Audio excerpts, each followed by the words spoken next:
Hi, welcome to HardReset.Info. In front of me HB Air Coolic, and now I'm gonna show you how to use timer on this device.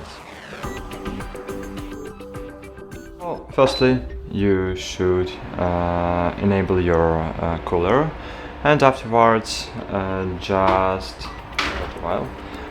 just click on the timer button.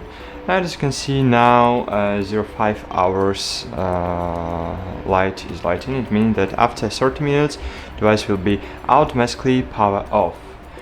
Now, after an hour, it will power off. After 2 hours, 2.5, 3 hours, 3.5 hours, or 4 hours. Okay, so 4.5, 5, 5.5.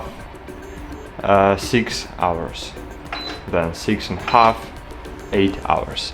So the maximum, so 8.5, of course.